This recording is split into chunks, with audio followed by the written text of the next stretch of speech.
Hay nak, unsa na magikaon nak? Dread fish. Ala. Apilo nimo ang ulo ug kaon? Lamian ka na. Ito pa.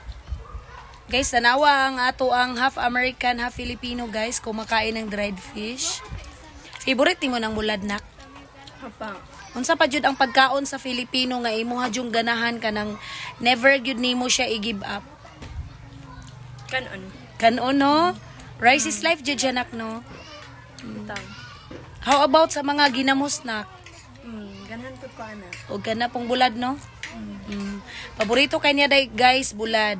Pag magluto kami ng bulad guys or dried fish sa bahay sa gabi, magsasabi na yan siya sa mami niya, Mami, tirhan mo ako for tomorrow kasi dalhin ko sa school.